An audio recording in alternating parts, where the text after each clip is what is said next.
Dave, after Game 3 of the DS, you guys are down 2-1 with your season on the line. It could get really dark for a lot of teams there, and I remember you saying that you believed in those guys in that room.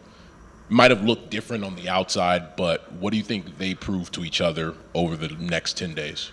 I think they proved to themselves how tough they are.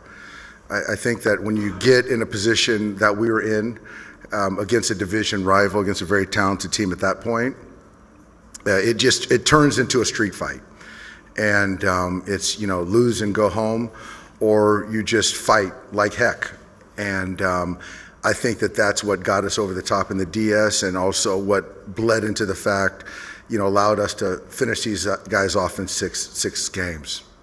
We'll go to Jeff in the middle here, fourth row. Dave, just what do you think of the trajectory Tommy Edman has been on from not even playing a game till August to being the NLCS MVP here? It's a crazy trajectory. I can't say enough about the front office being able to acquire him at the deadline.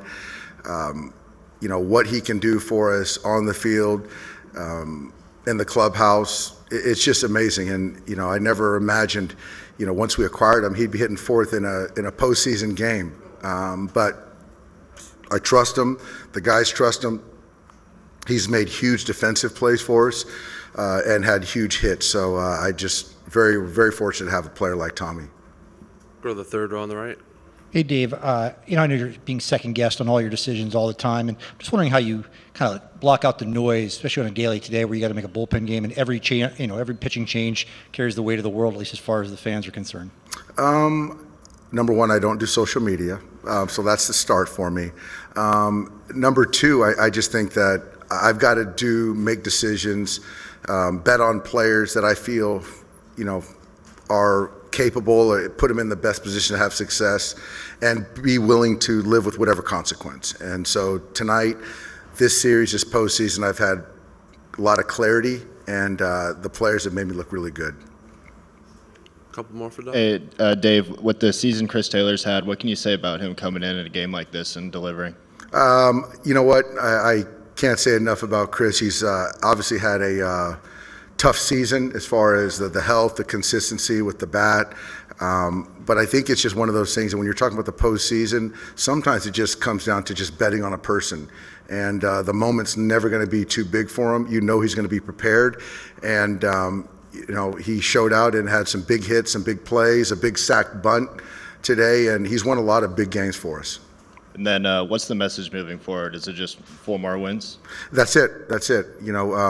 Obviously, we're going to celebrate tonight as we should.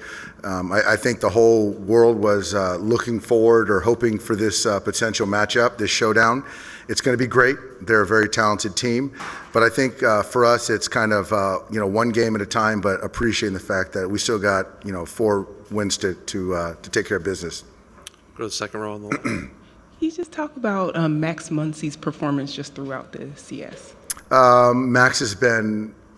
He's a postseason player. I think that there's a lot said about what Kike does in the postseason, but Max is a guy that throughout his postseasons with us, he finds a different gear as well.